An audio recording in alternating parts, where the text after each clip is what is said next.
we start off this update with getting some of the little buildings that are going to go around the turntable area. Get them to look a little bit real and weathered. And these are just little plastic kits that I put together many years ago, so we'll get stuck into them with a little bit more painting knowledge and make them look pretty old and used. And we've also been working on the coal tower and putting that in position, so we're going to have a look at that. Right, so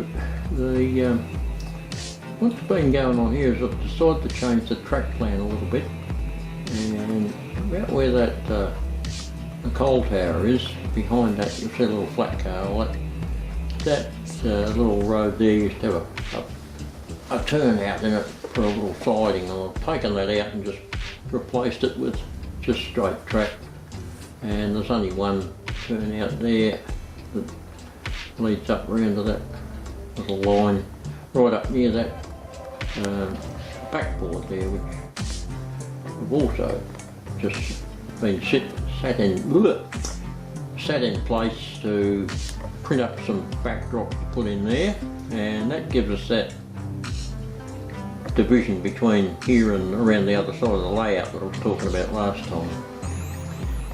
So we've got that coal tower there, and I'm pretty sure that's about where it's going to go. I lifted it up onto a little piece of 10mm MDF and used some of, you can quite see them there, but I used some of those little mouldings, the plaster mouldings of the rock faces, and made a little base for that for it to sit on, and that way the coal chute there clears the tenders on the big logos.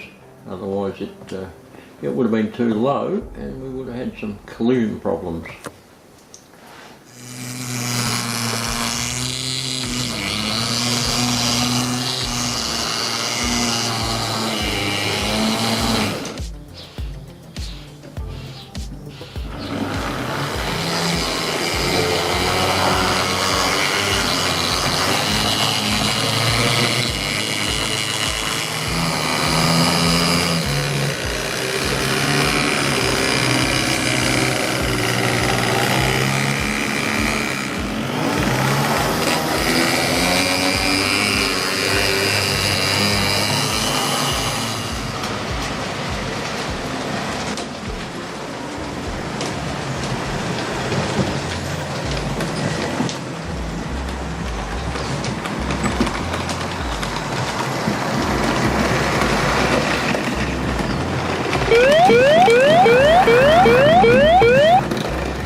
Okay people, that's probably it for this week.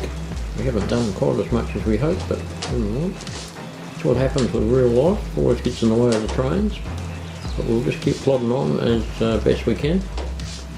So we've tested locos in a couple of in-way road tracks. As you can see, I've got that coal tower I think in the right position there. Just still testing a few things, but we're getting close. A couple of the other little buildings I'm still painting, so they'll be placed by next week. And this lead-in point here I'm just not quite sure of. It's only a number 4 in there at the moment. I'm half thinking about replacing it with at least a number 6 or an 8, just to give things a bit of a smoother flow, but we'll work that out as we go along. And we've test fitted some locos in some of the tracks, and we've got quite a way to go, but we are making progress. So we will see you next week.